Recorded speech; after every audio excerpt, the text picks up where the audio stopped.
Hello students, आज हम पढ़ेंगे कूलॉम के नियम का सदिश निरूपण, vector form of Coulomb's law. तो स्टूडेंट्स, कल हमने सीखा था कि दो आवेश होते हैं Q1 और Q2। इफ ये दोनों आवेश पॉजिटिव है और इनके बीच का जो डिस्टेंस है वो हमने ले लिया R, मोड R में ले लिया हमने। ओके, तो इस Q1 पर Q2 के कारण जो बल लगेगा वो प्रतिकर्षण बल लगेगा, क्योंकि दोनों पॉजिटिव है ना, तो वो बल लगेगा इस डायरेक्शन में। ओके, तो उस बल को हमने कह दिया F1 ड्यू टू 2। कैसे लिखा मैंने, ये डायरेक्शन बताइए, इसलिए मैंने ऊपर सदिश लिख लिया है। तो जिसके ऊपर बल लगेगा, जिस कारण लगेगा वो पीछे लिखा जाएगा, जिसके ऊपर लगा है वो आगे लिखा जाएगा। तो F1 ड्यू टू 2, Q2 के कारण F1 पर बल, और इसके ऊपर जो बल लगेगा वो इसके कारण लगेगा स्टूडेंट्स। तो इसके ऊपर जो बल लगेगा वो भी इसी डायरेक्शन में लगेगा, उस तरफ। ये इस डायरेक्शन में लगा, वो उस डायरेक्शन में लगा, तो ये कौन सा बल होगा, F2 ड्यू टू 1। F2 पर लगने वाला बल मतलब F2 यानी सेकेंड एलिमेंट पे लगने वाला बल फर्स्ट के कारण। ओके, तो यही चीज हमें अब वेक्टर में बतानी है। तो R के आप देखिए, R के दो वेक्टर हो सकते हैं। एक तो R का वेक्टर होगा इस तरफ, इस दिशा में, और दूसरा वेक्टर होगा वो उस दिशा में। तो स्टूडेंट्स, हमें क्या करते हैं यहाँ पे कि जब भी जहां से स्टार्ट करते हैं और जिस तरफ जाते हैं, हमें यहां से स्टार्ट करके इस तरफ का वेक्टर बताना है ना, तो जहां खत्म होता है उसमें से जहां स्टार्ट हुए थे वो माइनस करना है हमें। कैसे, तो R2 माइनस R1, इसका जो वेक्टर होगा ना वो ये होगा R2 माइनस R1। ओके, और उसी तरह से जब यहां से स्टार्ट हो गए यहां पे खत्म होंगे, तो उसी तरह से ये फाइनल माइनस इनिशियल। तो खत्म कहाँ हो रहे थे, R1 पे खत्म हो रहे थे, तो R1 माइनस R2, ये इसके डायरेक्शन बता रहे हैं। R1 माइनस R2 वेक्टर का डायरेक्शन मतलब कि ये R1 पहले आ रहा है, मतलब ये R1 पे खत्म हो रहा है और R2 से स्टार्ट हो रहा है। ओके, तो कल हमने पढ़ा था कि कूलॉम का नियम जो होता है उसके अकॉर्डिंग जो बल होगा वो क्या होगा, 1/4 pi epsilon not Q1 into Q2 upon R square. तो हमने इसको मोड ले लिया आज। ओके, कोई प्रॉब्लम नहीं है, मोड लेंगे तो प्लस हो जाएगा, और क्या होगा। और ये तो हो गई ये वेक्टर फॉर्म नहीं होगी, ये हो गई स्केलर फॉर्म, अदिश फॉर्म तो ये हो गई। अब इसमें हमें ये थोड़ी पता चल रहा है कि इसका डायरेक्शन कौन सा है। तो स्टूडेंट्स, इसके डायरेक्शन के लिए हम क्या करेंगे, आपने 11th क्लास में सीखा होगा, डायरेक्शन के लिए एक एकांक सदिश निकालते थे। एकांक सदिश, यूनिट वेक्टर। एकांक सदिश निकालने के लिए क्या करते थे, कोई भी जैसे सदिश है A, उसकी कैप का मतलब होता है ये एकांक सदिश। A कैप का फॉर्मूला क्या होता था, A सदिश अपॉन मोड है। A सदिश अपॉन मोड है, ये एकांक सदिश होता था जो कि दिशा बताता था। तो हमें भी क्या करना है, इस बल की दिशा बतानी है ना, तो हम यहाँ पे एकांक सदिश लेंगे। तो F12 जो बल होगा, F1 ड्यू टू 2, वो होगा 1/4 pi epsilon not Q1 into Q2 upon R square mode. और यहाँ पे हमें इसकी दिशा बतानी है, तो F1 जो बल है ना, F12, वो इस दिशा में लग रहा है बल, वो बल इस दिशा में लग रहा है। तो इसकी दिशा बताने के लिए हम ये वाला वेक्टर यूज कर सकते हैं, क्योंकि ये जो वेक्टर है R1 सदिश माइनस R2 सदिश, इसकी जो डायरेक्शन है वो भी तो यही है, इसकी डायरेक्शन सेम है, इसकी भी सेम है, तो हम इसका यूनिट वेक्टर इसकी डायरेक्शन बताने के लिए यूज कर सकते हैं, ऑब्वियसली कर सकते हैं। तो यहाँ पे हम क्या लिख सकते हैं कि R कैप। अब R कैप कैसे लिखा मैंने, R कैप लिख लो या फिर R12 कैप लिख लो। तो जो ये R1 सदिश है माइनस R2 सदिश है, उसे मैंने लिख लिया यहाँ पे R12। ओके, R12 सदिश।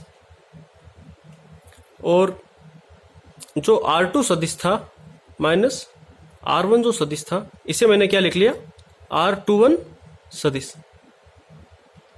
इन दोनों का ये है सेम है, बस इनकी दिशा अलग है।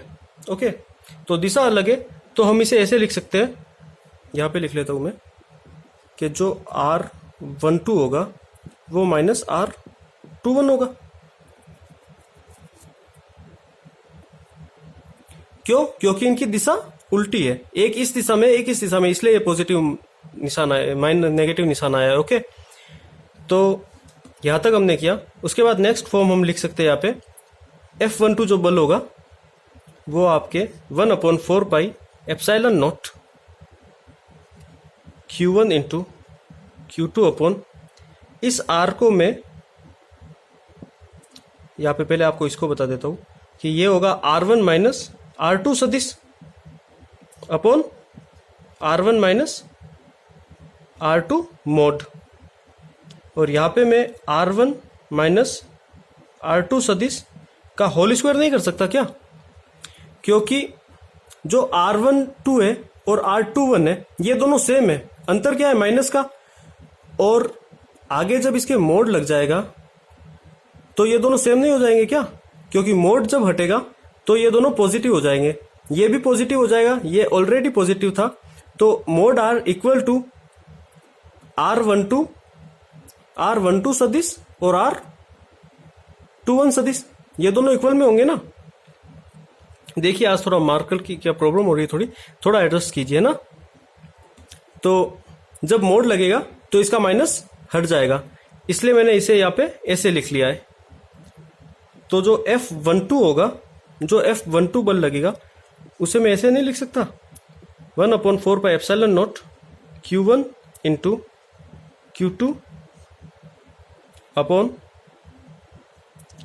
R1 सदिश माइनस R2 सदिश का ये मोड है, ओके, का whole cube into R1 minus R2 सदिश। अब आप देखो यहाँ पे मैंने कल बताया था स्क्वायर, आज बता रहा हूँ क्यूब, तो ये कैसे? आप ये चीज़ देखिए कि ऊपर भी तो मैंने ये बताया है, जब ऊपर ये वाला सदिश है नीचे ये है तो इससे ये कट जाएगा तो स्क्वायर ही बचेगा पीछे तो।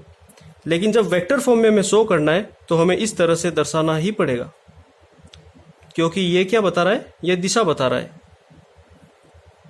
R12 जो दिशा है, R12 ऐसे लगेगी, इसका मतलब जो बल की दिशा होगी वो इस तरफ होगी, और उसी तरह से F21 बल दिखा सकते हैं हम कि उसकी जो डायरेक्शन होगी वो क्या होगी। तो इसे मैं क्लियर कर देता हूँ, उसके बाद में F21 बल दिखाता हूँ मैं। ओके, सो स्टूडेंट्स, जो F21 होगा वो किस डायरेक्शन में होगा? वो होगा 1/4 pi epsilon not Q1 into Q2 upon R mode का स्क्वायर इंटू, इसकी अगर डायरेक्शन बताने के लिए हमें कौन सा सदिश यूज करना पड़ेगा? इधर वाला सदिश। इधर वाला कौन सा सदिश था? R21 cap. ओके, तो यहां पे मैं ऐसे लिख सकता हूं इसे, Q1 into Q2 upon R2 minus R1 का होल स्क्वायर। ओके, और यहाँ पे R2 सदिश माइनस R1 सदिश अपॉन मोड R2 सदिश माइनस R1 सदिश। तो 1/4 pi epsilon not Q1 into Q2 upon mode R2 minus R1 का होल क्यूब। क्यूब कैसे आया? ये वाला भी इससे मल्टीप्लाई होगा तो यहाँ पे आ जाएगा क्यूब। ओके, और पीछे बचेगा R2 माइनस R1 सदिश। ये इसका डायरेक्शन बता रहा है कि ये वाला बल जो लगेगा वो इस तरफ लगेगा, इस डायरेक्शन में लगेगा। तो इस तरह से हमने दोनों बलों की दिशा बताई कि दिशा कौन सी होगी। लेकिन अगर वेक्टर फॉर्म में तो ये है, स्केलर फॉर्म, अदिश फॉर्म में जो होगा वो हमें निकालना होगा। तो यहां से इस R21 से ये वाला एक कट जाएगा, पीछे बचेगा स्क्वायर, तो वही आपकी फॉर्म आ जाएगी जो कुलाम के नियम में हमने कल पढ़ी थी।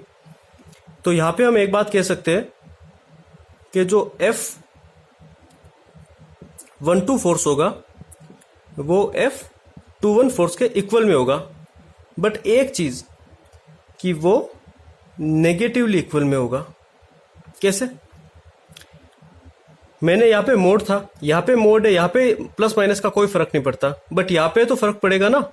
इसकी जो डायरेक्शन होगी वो R1 सदिश माइनस R2 सदिश से तो अलग होगी। इसका मतलब ये दोनों यहाँ पे सब इक्वल है, बट इस वाले वजह से, सिर्फ इस कारण से ये दोनों एक दूसरे के अपोजिट होंगे। तो यहाँ पे हम कह सकते हैं कि कूलाम का नियम न्यूटन के तीसरे नियम क्रिया प्रतिक्रिया के नियम को भी सिद्ध करता है। कैसे? क्रिया प्रतिक्रिया का नियम क्या बोलता है कि हर क्रिया के एक अपोजिट में प्रतिक्रिया होती है जो बराबर होती है, बट उसके इन्वर्सली प्रोपोर्शनल होती है। मतलब वो अपोजिट होती है, उसकी होती बराबर है, ये बल इस बल के बराबर है, बट वो दिशा में चेंज है। मतलब एक इस तरफ लग रहा है, एक उस तरफ लग रहा है। तो इस तरह से हमने न्यूटन के गति का तीसरा नियम भी सिद्ध कर दिया कूलाम के नियम के थ्रू। तो ये था स्टूडेंट्स आपके कूलाम के नियम का सदिश निरूपण। होप आपको समझ आया होगा। थैंक्स।